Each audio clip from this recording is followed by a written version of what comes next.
Hello guys, कैसे हैं आप सब लोग। वेलकम है आपका डॉक्टर सैफी लाइफ में। आज हम बात करने वाले हैं अष्टांग हृदय के चैप्टर नंबर 8 की पार्ट 2 के बारे में। अब तक हमने अष्टांग हृदय के चैप्टर नंबर 1 से लेके चैप्टर नंबर 7 तक कंप्लीट नोट्स देख लिए थे। इसके बाद अब हमारा ये है चैप्टर नंबर 8 का सेकंड पार्ट।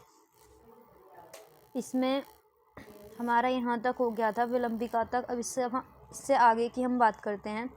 तो हम लेते हैं चिकित्सा। अजीर्ण की सामान्य चिकित्सा। अवतर्पण अजीर्ण में मंदाग्नि विशेष रूप से रहती है, अतः रोगी किसी भी प्रकार की औषधि पचाने में असमर्थ होता है। इसलिए लंघन कराकर दिन में बिना भोजन किए हुए शयन आदि कराकर भोजन जीर्ण होने करने का प्रयास करें। फिर दोष पाचन हेतु अग्नि दीप्ति हेतु दीपन पाचन औषध दें। ये हो गई अजीर्ण की सामान्य चिकित्सा।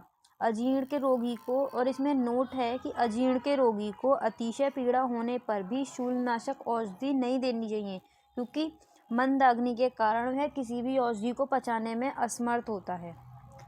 इसके बाद हम देख लेते हैं कि जो अजीर्ण है, अब तक ये थी अजीर्ण की सामान्य चिकित्सा। अब देखते हैं जो अजीर्ण है, अजीर्ण के अलग अलग टाइप बता रखे हैं, उसकी विशेष प्रकार की चिकित्सा क्या होगी। तो जो आम अजीर्ण है, आम अजीर्ण में लंघन कराना चाहिए, क्योंकि आम अजीर्ण किसके कारण होता है? कफ के कारण। दूसरा है विष्टब्धजीर्ण। विष्टब्धजीर्ण में अतिशय स्वेदन कराना चाहिए, क्योंकि जो विष्टब्धजीर्ण है उसका जो मेन कारण होता है वात होता है। फिर है विदग्धाजीर्ण। विदग्धाजीर्ण में वमन कराना चाहिए, वमन श्रेष्ठ होता है क्योंकि वो पित्त के कारण होता है। फिर है रसशेषाजीर्ण। रसशेषाजीर्ण में शयन कराना चाहिए, क्योंकि बिना भोजन दिए दिन में। विलंबिका में आम अजीर्ण के समान लंघन कराना चाहिए। ये इसकी चिकित्सा हो गई। इसके बाद देख लेते हैं हम भोजन कैसा होना चाहिए। भोजन के बारे में ये कुछ पॉइंट्स दे रखे हैं मात्राशीरी अध्याय में, एक एक करके हम इनको देख लेते हैं। भोजन का काल, यानी कि भोजन किस समय करना चाहिए, उसका क्या काल है। मल मूत्र प्रवृत्ति होने पर, उद्गार शुद्ध होने पर, भूख लगने पर, वातानुलूमन होने पर, दीप्त अग्नि होने पर, दोषों का अपने मार्ग में रहने पर भोजन करना चाहिए। यही भोजन का काल है। भोजन का प्रमाण क्या है, किस प्रमाण में भोजन करना चाहिए, यानी कि क्वांटिटी क्या है भोजन की। उदर मतलब जो उदर है, मतलब जो हमारा पेट है, पेट के हमने 4 हिस्से कर लिए, तो उसमें 2 भाग अन्न से और 1 भाग द्रव से और 1 भाग वायु के लिए खाली छोड़ दें। इस तरीके से हमें भोजन करना चाहिए। पूरा पेट भर कभी भी खाना नहीं खाना चाहिए। फिर भोजन की विधि, भोजन कैसे करना चाहिए हमें। अपने स्वास्थ्य व प्रकृति का विचार करके भोजन लेना चाहिए, यानी कि हमारी प्रकृति किस तरीके की है, वातज है, पित्तज है, कफज है, उसका ध्यान करके, स्वास्थ्य का ध्यान करके भोजन करना चाहिए। भोजन 6 रस वाला होना चाहिए, जो मधुर रम्य लवण कटु तिक्त कषाय रस हैं इससे युक्त होना चाहिए। स्निग्ध होना चाहिए, भोजन गर्म होना चाहिए, लघु होना चाहिए। स्नान करके ना बहुत धीरे ना बहुत जल्दी द्रव बहुल लें।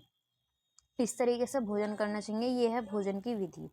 फिर इसके बाद देख लेते हैं भोजन का क्रम क्या है, किस क्रम में भोजन को लेना है। इससे MCQ बेस्ड क्वेश्चन बनते हैं। तो क्या क्रम है भोजन का? पहले मधुर गुरु स्निग्ध पदार्थ, फिर अम्ल व लवण पदार्थ व अंत में कटु तिक्त कषाय पदार्थ लें। क्योंकि जो विपाक होता है, विपाक किस तरीके से बनता है? पहले मधुर विपाक बनेगा, फिर अम्ल और फिर कटु। इस तरीके से भोजन का इसी तरीके से विपाक बनता है। तो हमें इसी क्रम में भोजन को लेना है। सबसे पहले मधुर लेना है, फिर उसके बाद अम्ल व लवण वाला लेना है, उसके बाद कटु तिक्त कषाय वाला भोजन लेना है। ये भोजन का क्रम है। इसका कारण क्या है? क्योंकि इसका कारण है भोजन के उपरांत पहले कफ, फिर पित्त, फिर वात बढ़ती है, इसीलिए पहले कफवर्धक, फिर पित्तवर्धक, अंत में वातवर्धक आहार लेना चाहिए। इसका कारण ये है।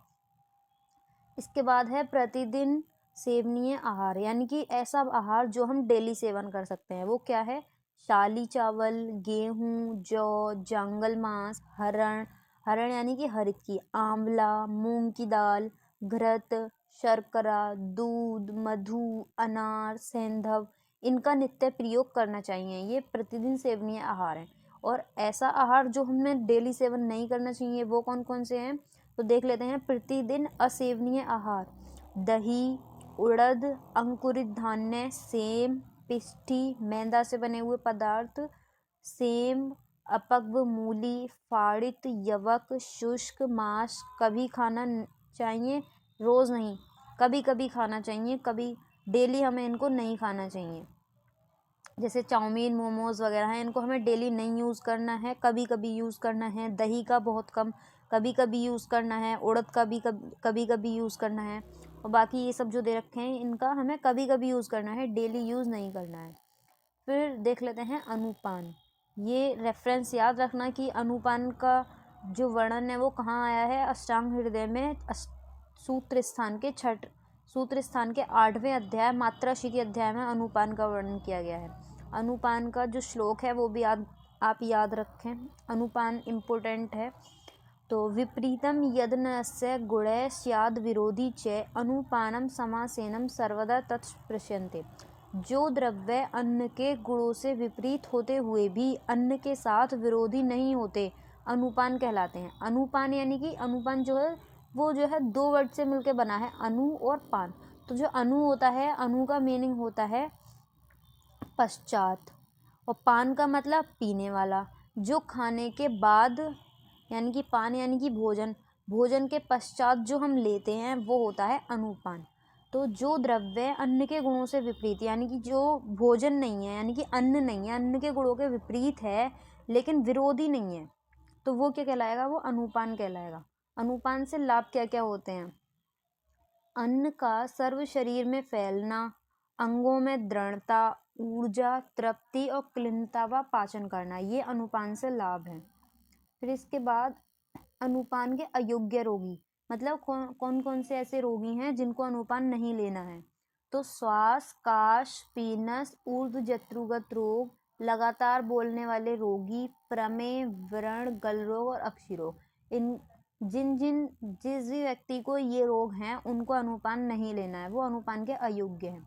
इसके बाद हम देख लेते हैं आहार पाचन की क्रिया, यानी कि जो फूड है, क्योंकि हम इसमें मेनली क्या देख रहे हैं, मात्राशीति अध्याय में मेनली क्या दे रखा है, आहार के बारे में देख रखा है।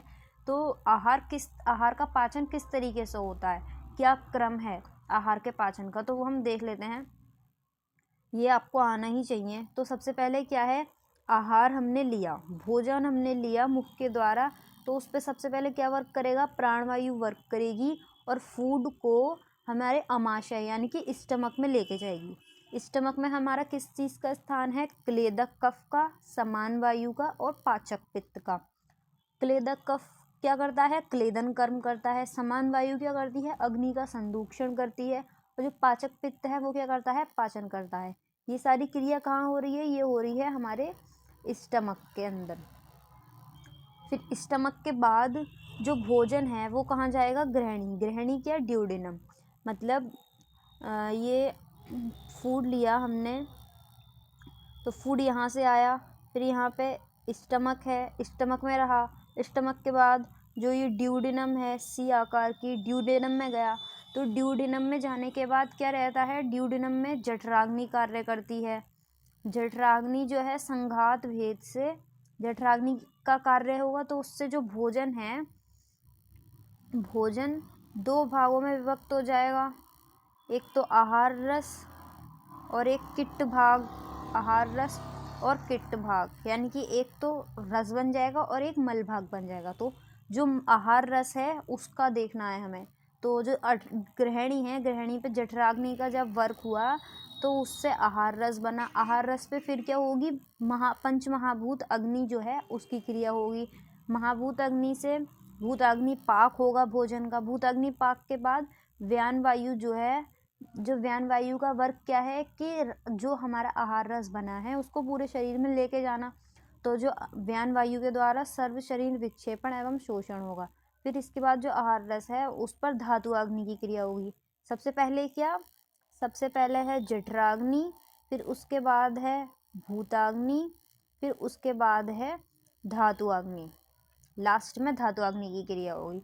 तो फिर धातु अग्नि का जब पाक होगा तो धातु अग्नि में जितनी भी धातुएं हैं वो सब उन सब की अपनी अलग अलग अग्नि है। रस की रसाग्नि, रक्त की रक्ताग्नि, मांसाग्नि, मेदाग्नि, अस्थाग्नि, मज्जाग्नि, शुक्राग्नि। जब धातु अग्नि का पाक होगा तो इससे सभी धातुएं बनेंगी, भूतादि पाक होगा, इससे शरीर क्या करेगा, शरीर का धारण होगा और शरीर का पोषण होगा। अगर ये सब सही तरीके से इसी क्रम में रहता है तो क्या होता है, शरीर स्वस्थ बना रहता है, शरीर को न्यूट्रिशन मिलता है, शरीर का पोषण होता है। अगर यहाँ पे जो दे रखा है, भोजन आया अमाशय में ये सब हुआ, गृहिणी में क्या हुई, जठराग्नि की क्रिया। अगर जठराग्नि मंद है तो यहाँ पर क्या होगा, अगर जठराग्नि मंद है तो यहाँ पर अग्नि का मांद्य हो जाएगा। अगर अग्नि मांद हो जाएगा तो आगे की जो ये प्रोसेस है, यहाँ अगर जठराग्नि मंद हो गया तो आगे का जो ये प्रोसेस नहीं होगा। फिर इसके बाद क्या होगा, इसके बाद जठराग्नि मंद हो गई तो जो भोजन है वो अपक्व रह गया, उसका पाचन नहीं हुआ, तो अपक्व अन्न होगा, उससे क्या होगा, अजीर्ण की उत्पत्ति होगी।